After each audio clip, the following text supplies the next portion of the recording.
Hello, I'm Rachel from Bunny and Thread, and I'm here in Gillingham today at Sewing Machines UK, and I'm going to show you the Janome HD2200.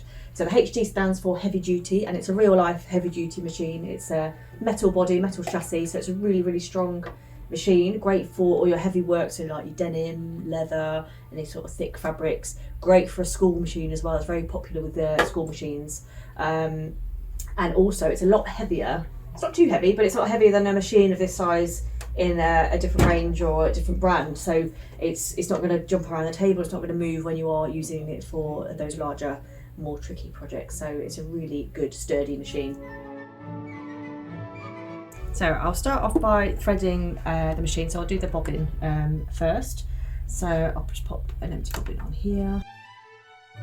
A spool stand inside here. I quite like this actually, that it all sort of closes away, so it tidies everything away, protects it from dust when you're not using it and that kind of thing.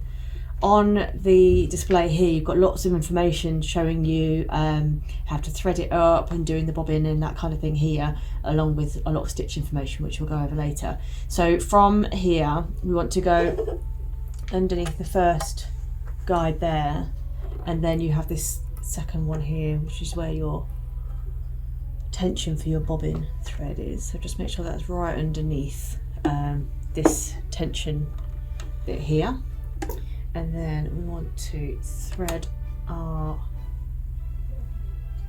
thread through. I'm just going to trim that off a second just so I've got a nice edge. Pop that through the little hole in your bobbin and then put that back on. And just don't need to hold it too tight, but just hold it so that it's not going to get tangled up. And then I'm just going to put the foot down on the pedal. And then once you've done a little bit, you can stop and then just trim that bit off, and then we'll carry on.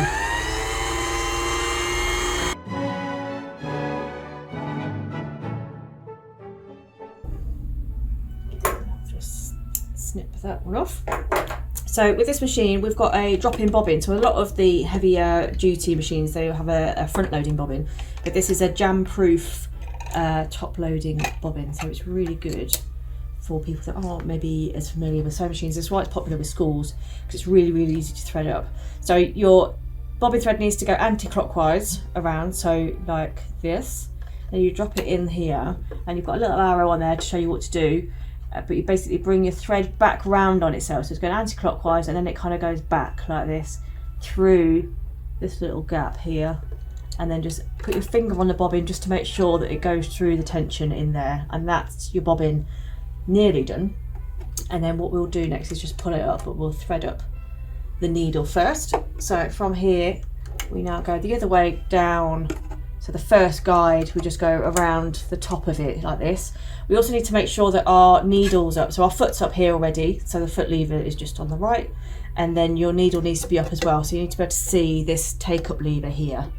Okay, because if that is down, if your needle's down, then the take-up lever is not going to be there, and you won't be threading it up properly, and you'll come up with lots of problems. So just make sure you can see your take-up lever there, and then we'll go around like this. You just go around the back of the take-up lever, and it will find its way in to sit in the right position, and then go in through your thread guides.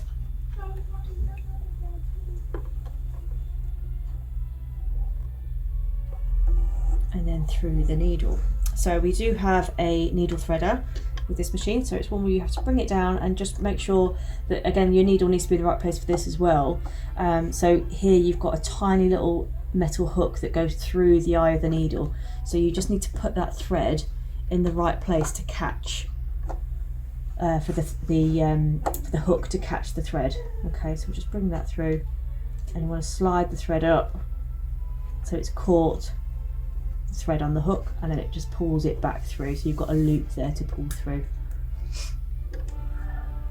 Okay, and then now we've got that one, we can just bring the wheel down, bring the needle down, and then you can pull your bobbin thread up as well and pop them both underneath the foot. Close your bobbin case, and then we're ready to go. Okay, so our stitches are all displayed on the screen here.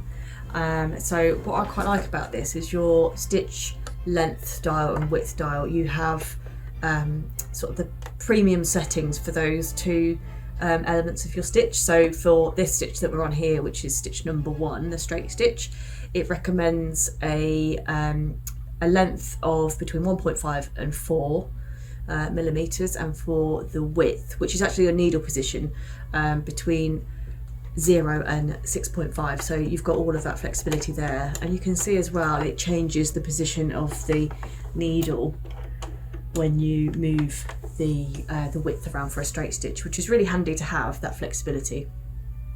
Okay, so that's for stitch number 1. If I wanted to do this stitch underneath it, so I've got sort of the darker blue and the lighter blue colour here. So basically I just need to change my stitch length down to this SS setting here, stretch stitch setting. And so that gives me all of these options as I move through the stitches. So the bottom wheel on the side of the machine will change through the stitches, and you can see the indicator moving along for each one. And also all the information that we talked about before changing as well. So all the different settings for each stitch, so you can see exactly what settings you need to put on. And obviously you've got the flexibility to play within those areas, but they're the recommended settings to go for. And also the foot recommendation as well for that particular stitch. So for this one, the normal stitch here, you'd use the G foot, and for the stretch stitch you'd use the A foot. So it gives you all of that information, which is really handy. So I'll go back to a straight stitch and we'll just do a bit of standard sewing. So I'm going to have my stitch length, let's do 2.5, and then my position I'm going to do about 2 as well, so it's be in the middle. Okay, lower my foot down. I've got my backwards button here as well, so I can lock the stitches off. Okay, I can leave my needle down in the fabric and pivot. I can also do the backward stitching as well at the end. And at the side of the machine you've got your thread cutter here, so you can just pull the threads up and cut them out for a nice neat finish. Okay, so just to prove that this machine is a really good heavy duty sewing machine, I'm just going to fold, this is already 2 layers of calico. I mean, it's quite thin calico, but I will fold that up like this, and then I'll also double it over as well. So we've got a lot of layers going on in here. I'm going to just increase the stitch length just a tad, because there's a thicker area here for the fabric, so there's more distance for the thread to travel, so it's better to up the stitch length a bit when you're doing thicker fabrics anyway.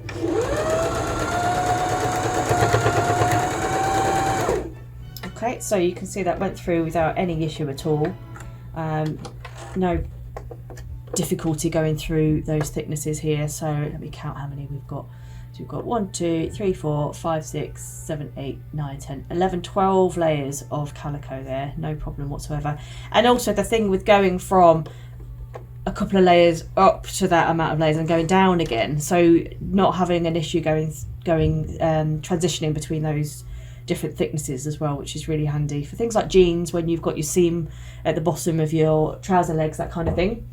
You'll get those sort of layers. And we're going to try it on some of this kind of webbing, which we use on like bag handles and things like that. So again, a really thick chunky fabric here. So again, with that straight stitch, so no issue at all going through there. Let's try a different stitch as well. So let's go down to, let's do one of the stretch stitches actually. Let's do this feather stitch. Okay, so I'm just going to check my settings. So I've got my SS on there, so I'm going to do the feather stitch. For the width, it needs to be between 3 and 6.5. So if I do it about 4.5.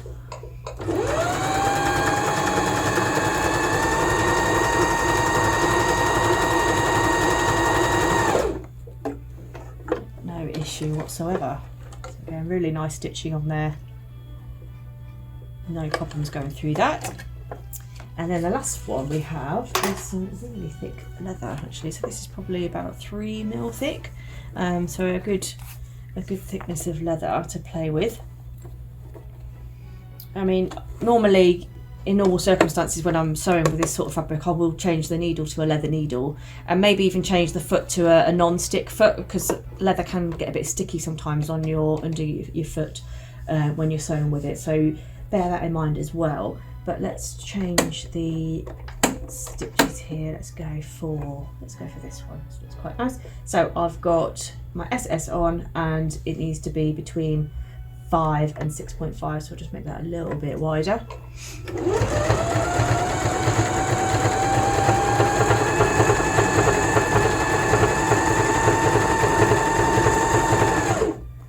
Again, no problem there either. And with a more of a decorative stitch, it's a really good test to put the machine through. Beautiful.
So free motion embroidery, you've got a drop feed at the back of the machine.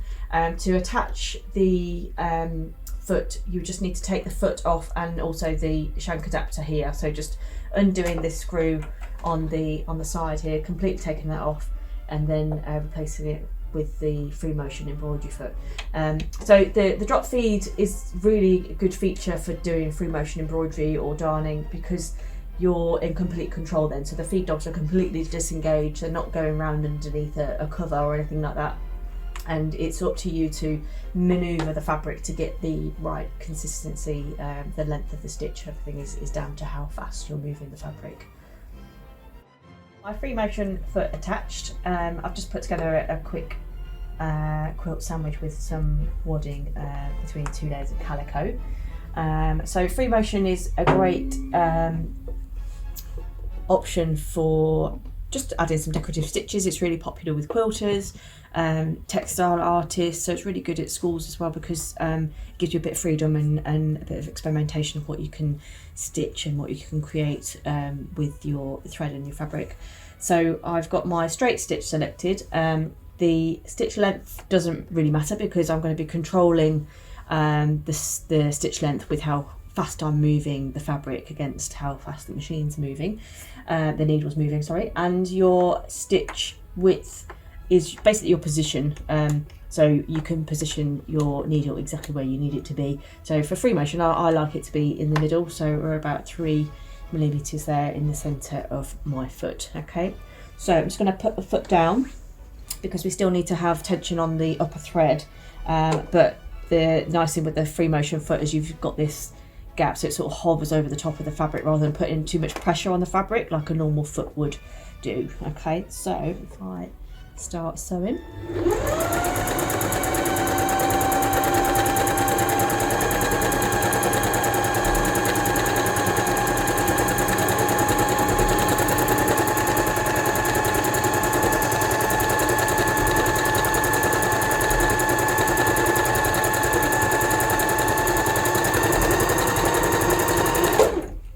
So you can see here, I've got to just pivot this around a sec. So the shorter stitches are where I was moving slower with my hands, so my fabric was moving slower, and then around the edge here I went a bit faster with the fabric, so it's giving me a longer stitch length. So you're in complete control of your stitch length on the fabric. Okay,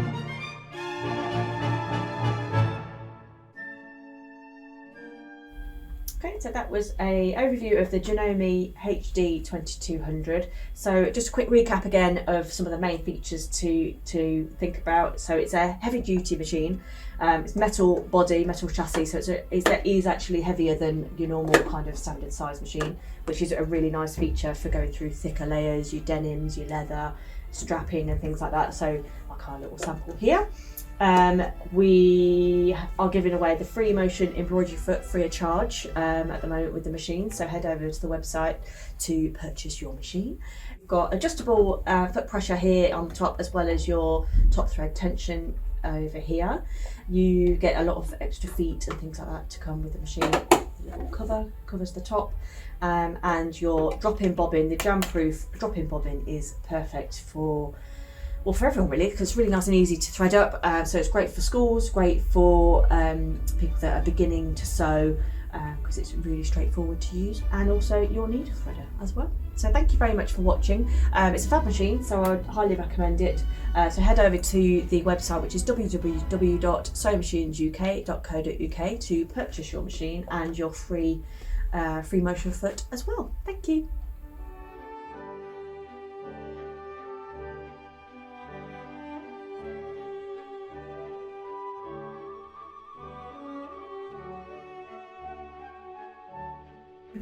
Press the pedal. Again, a reminder of what we're doing it. Framing is like here. Would you say anything? No, I'm just going to insert it when you're talking about the stitch. You have a